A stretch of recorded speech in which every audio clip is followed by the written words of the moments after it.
Hello class and welcome to Module 8.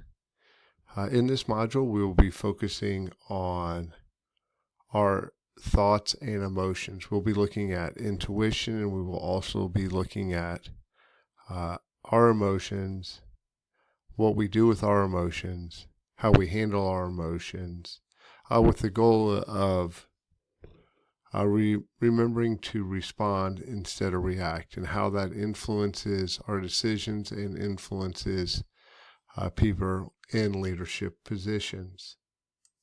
Our quote for the week comes from Mark Twain, and unfortunately for me, this quote applies 100% to me. The quote is, "I've been through some terrible things in my life, some of which actually occurred." When I found or came across this quote and told it to my wife, she was like, "That is you to a T." I'm trying to get better at it, but I tend to worry about issues that may or may never even arise in the future. I know it's a complete waste of time when I do it. I know I'm not being productive at all, but it's just challenging for me to not do that. I know it has that negative impact on my emotions, my mood, and there's absolutely no benefit to it at all. I'm certainly a work in progress. I'm trying to get better at it, but I would still say this applies to me. So when we think about our emotions and how we handle those emotions, or what different emotions impact us, and I think back to that previous quote and the different emotions I have with whatever it may be in the future, and how that impacts me. Usually we think about the negative side of emotions. It's great when we're happy, but we usually don't worry about or focus or fixate on those emotions. We tend to focus on those negative emotions that have a detrimental impact on our well-being.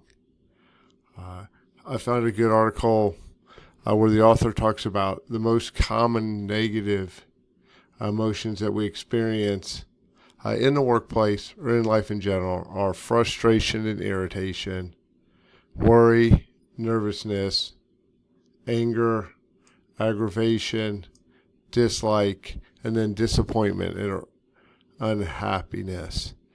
And each of those emotions are going to impact us differently, depending on what else is going on in our life, our mood, what we're doing. But we need to be aware of those emotions and realize that they do impact us, and that it's okay to have emotions, and actually for us to, instead of look negatively at these emotions, to actually embrace them.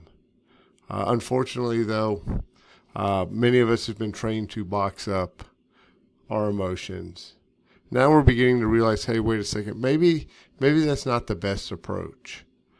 I know when I was younger, a kid, you were taught just box up your emotions, move on to the next thing. A perfect example of this is when I was a kid, I was always told boys don't cry. And I try to take the exact opposite approach with my son. If he gets hurt, if something hurts, cry, let it out. Embrace those emotions, share those emotions. It's okay to cry. And I think we're starting to reverse that and starting to realize, hey, we need to embrace these emotions. And if we don't do so, all that's going to happen is they're going to continue to build up until eventually they explode. And it may be over something little that causes that eruption, but eventually it's going to come. And then instead of responding to a situation, we end up reacting, and we regret it immediately. It's I always say it's fairly easy to control our emotions until you're in that situation. And ideally, this is where mindfulness can come in, and this is where mindfulness training can help us. So through mindfulness, what we're able to do is notice our emotions and also notice our reactions.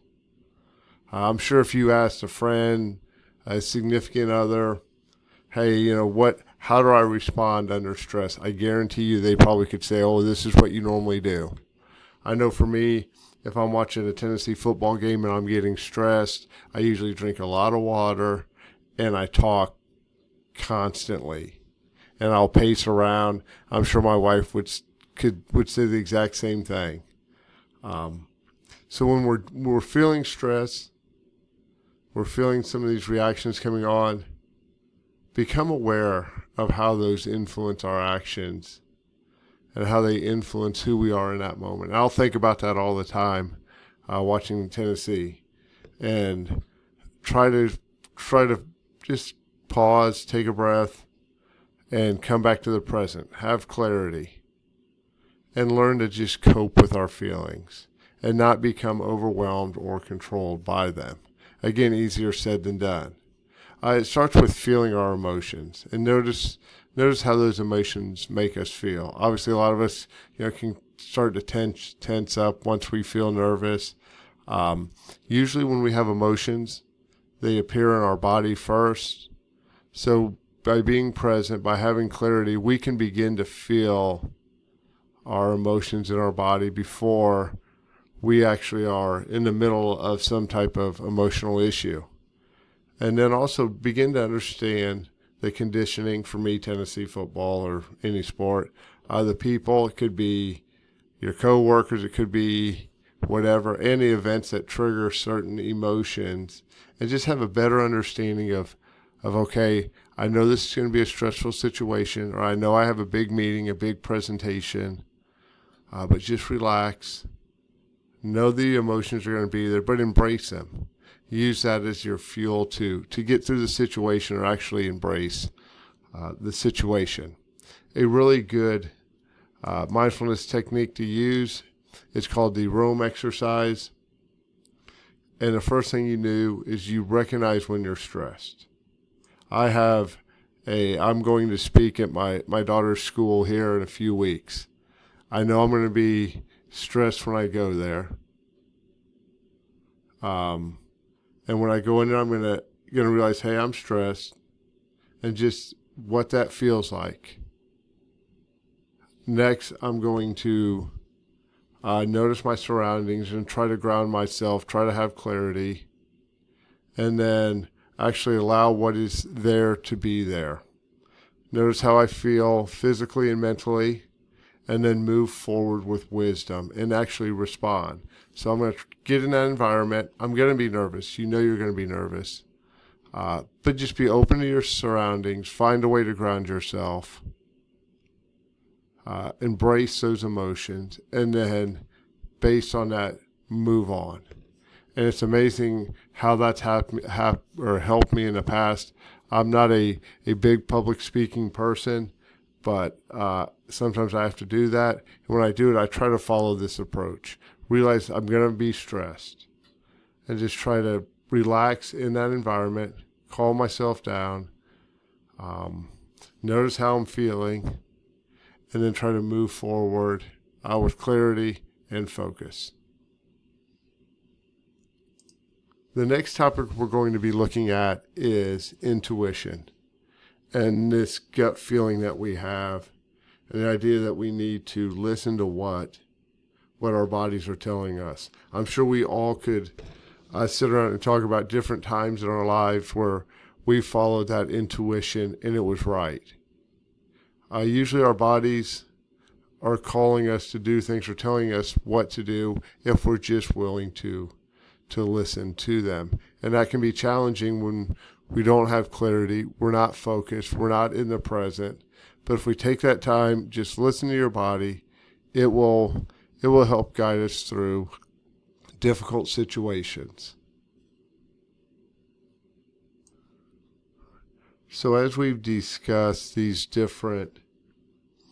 couple different aspects of mindfulness and how we can embrace intuition, how we can embrace our emotions, that's great. But how does this actually relate to leadership? How can this help us become more effective leaders? And as a leader, we need to be aware of our emotions and the influence those have on our actions.